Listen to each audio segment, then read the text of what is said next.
रक्षा मंत्री राजनाथ सिंह आज जोधपुर में तिरंगा रैली में शामिल होंगे। पीयूष गोयल गांधी दर्शन संग्रहालय में ध्वजारोहण करेंगे।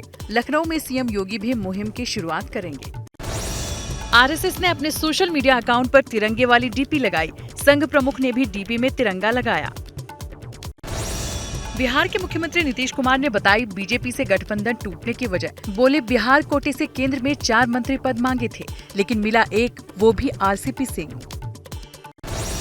नौकरियों के मुद्दे पर तेजस्वी यादव का गिरिराज सिंह को जवाब। कहा, गिरिराज सिंह थोड़ी हिम्मत दिखाकर पीएम मोदी से नौकरियों पर सवाल पूछें, हम जुमलेबाजी नहीं करते। आप समझ लीजिए, रोजगार के बारे में जो कहा है वो होगा, लेकिन थोड़ा इंतजार का मजा लीजिए। तेजस्वी कहा था कि 10 लाख लोगों को हम नौकरी देंगे, और आज कह दिया कि जब हम मुख्यमंत्री बनेंगे तब।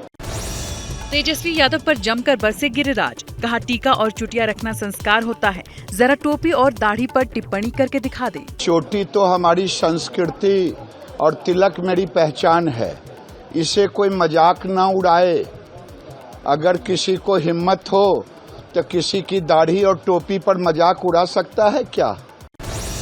बिहार के डिप्टी सीएम तेजस्वी यादव ने 10 जनपद जाकर सोनिया गांधी से मुलाकात की। कांग्रेस कोटे से बिहार में 3 मंत्री बनाए जा सकते हैं। पीएम दावेदारी को लेकर विपक्ष में फूट। नीतीश कुमार ने कहा, विपक्ष को एकजुट करेंगे। टीएमसी ने ममता को, समाजवादी पार्टी ने अखिलेश यादव को, कांग्रेस ने राहुल गांधी को उम्मीदवार बताया। एसपी सांसद एसटी हसन बोले, 2024 के लोकसभा चुनाव में अखिलेश पीएम पद के लिए परफेक्ट हैं। अखिलेश यादव जी क्यों नहीं प्राइम मिनिस्टर के कैंडिडेट हो सकते? उनका चेहरा, उनका व्यक्तित्व यकीनी तौर पर परफेक्ट है प्रधानमंत्री होने के लिए। यूपी के सहारनपुर में संदिग्ध आतंकी गिरफ्तार। पकड़े गए आरोपी का नाम मोहम्मद नदीम।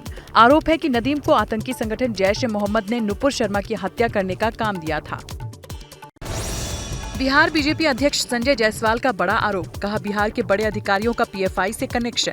एनआईए को जांच सौंपी गई, इसी डर से टूटा गठबंधन। कांग्रेस सांसद इमरान प्रतापगढ़ी ने राहुल गांधी को पीएम उम्मीदवार बनाने की मांग की। कहा, कांग्रेस सबसे बड़ी पार्टी, राहुल गांधी हो उम्मीदवार। बिहार में महागठबंधन सरकार के खिलाफ बीजेपी कार्यकर्ता सभी ब्लॉक में विरोध प्रदर्शन करेंगे। प्रधानमंत्री नरेंद्र मोदी सुबह 11 बजे कॉमनवेल्थ गेम्स के विजेता खिलाड़ियों से मुलाकात करेंगे। भारत इस बार 22 गोल्ड समेत 61 पदक जीतकर चौथे स्थान पर रहा है। दिल्ली के उपराज्यपाल विनय कुमार सक्सेना आज एमसीडी के 15 स्मार्ट स्कूलों का उद्घाटन करेंगे। नोएडा के सुपरटेक एमरेल्ड कोर्ट के ट्विन टावर को गिराने के लिए आज से विस्फोटक लगाया जाएगा। 3700 किलो विस्फोटक लगाया जाना है। 28 अगस्त को गिराया जाएगा नोएडा का ट्विन टावर। दिल्ली में बढ़ रहा है कोरोना का संक्रमण। 24 घंटे में कोरोना के 2136 नए केस सामने आए। 10 लोगों की मौत। संक्रमण दर 15.02% हुई। मध्य प्रदेश के छतरपुर में भारी बारिश। दशान नदी का जलस्तर बढ़ा। नदी में फंसे 5 युवक, 3 ने तैरकर बचाई जान। बहाव में फंसे 2 लोगों का प्रशासन ने रेस्क्यू कराया। मध्य प्रदेश के धार जिले में बांध का हिस्सा गिरने से हड़कंप। कारम नदी पर बन रहे बांध की जमीन धंसी। प्रशासन पास के 15 गांवों में मुनादी करवाकर लोगों को अलर्ट कर रहा है। 100 करोड़ की लागत से बना डैम टूटने की कगार पर। मध्य प्रदेश के सीहोर में 24 घंटे से बारिश हो रही है। जिले के सभी नदी नाले उफान पर। कई जगहों पर आवागमन बंद हो चुका है। यूपी के कासगंज के बरौना गांव में गांव का तटबंध टूटा। गंगा का पानी निचले इलाकों में मचा रहा तबाही। हजारों बीघा फसल बर्बाद। प्रशासन ने बचाव कार्य शुरू किया। हिमाचल प्रदेश में 2 दिन से हो रही बारिश से भारी नुकसान। अब तक मानसून में 685 करोड़ बहे। 186 लोगों की मौत। 2 दिन में 11 गाड़ियां मलबे में दबी। हिमाचल प्रदेश के कुल्लू में आई अचानक बाढ़ से बर्बादी की तस्वीरें अब सामने आई। सड़कें टूटी हैं, मकान बर्बाद हैं, कारें इधर उधर पड़ी हैं। कल की बाढ़ में एक बुजुर्ग महिला और एक 16 साल की बच्ची की मौत हो गई। जम्मू कश्मीर के कुपवाड़ा में रात भर की बारिश ने मचाई तबाही। बड़े पैमाने पर फसल बर्बाद। उत्तरी कश्मीर में रात भर हो रही थी बारिश।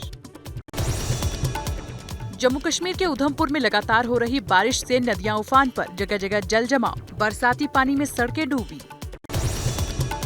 उत्तराखंड के कर्णप्रयाग में देर रात तेज बारिश की वजह से निर्माणाधीन सड़क का मलबा गिरा। 10 घरों में घुसे मलबे ने मचाई तबाही। नाले की चपेट में 3 घर जमींदोज। पीड़ित परिवारों को प्रशासन ने मुआवजा दिया। दिल्ली में खतरे के निशान से ऊपर पहुंचा यमुना का जल स्तर। हरियाणा के हथनीकुंड बैराज से छोड़े गए पानी का असर दिखना शुरू, निचले इलाकों में अलर्ट।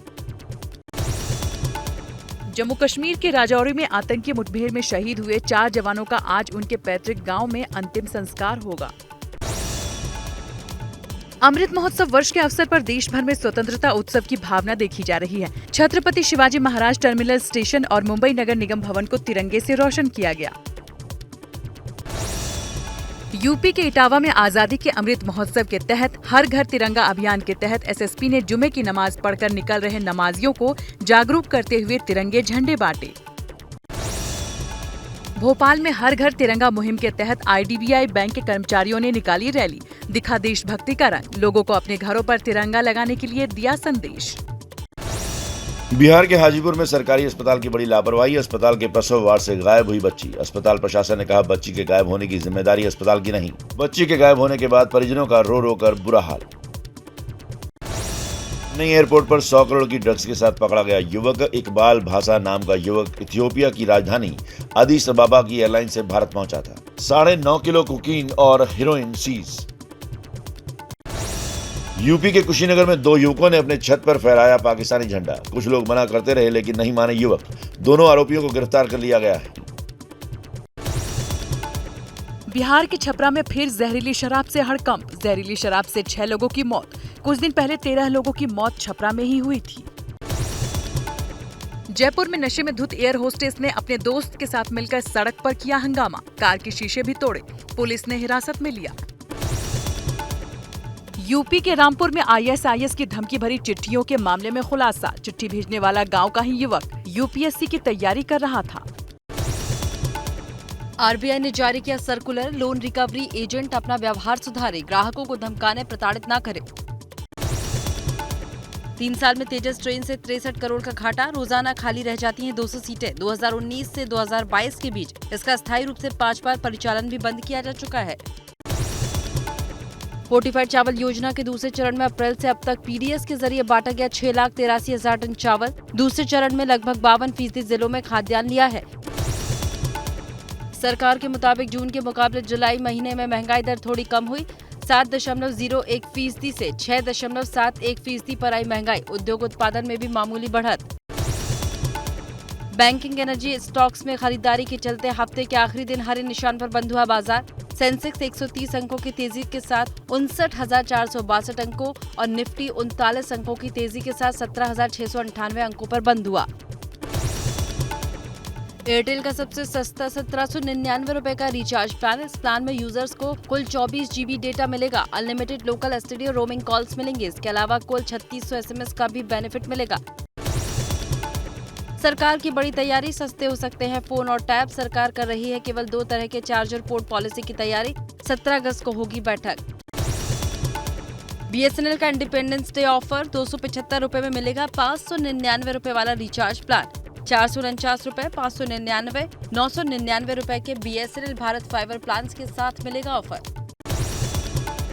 मैक्सिमा ने अपनी नई स्मार्ट वॉच लॉन्च कर दी है। वॉच राउंड डायल और स्मार्ट फीचर्स के साथ मिलेगी। Bluetooth calling, heart rate monitoring और SpO2 जैसे फीचर्स मिलते हैं। 3 कलर ऑप्शन में खरीद सकेंगे। व्हाट्सएप का नया फीचर है। व्हाट्सएप पर ही उबर की कैब बुक की जा सकेगी। उबर एक नया फीचर डेवलप कर रहा है जिसकी मदद से यूजर्स व्हाट्सएप के जरिए कैब बुक कर सकेंगे। ये हैं शर्मा जी, जो रात का खाना और देश दुनिया की सुर्खियां दोनों लेते हैं सुमित अवस्थी के साथ। अब ये हैं इनके पड़ोसी बनर्जी साहब।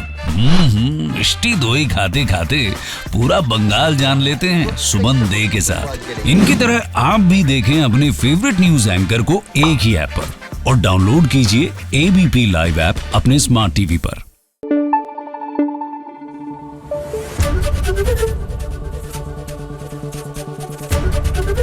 ABP न्यूज आपको रखे आगे।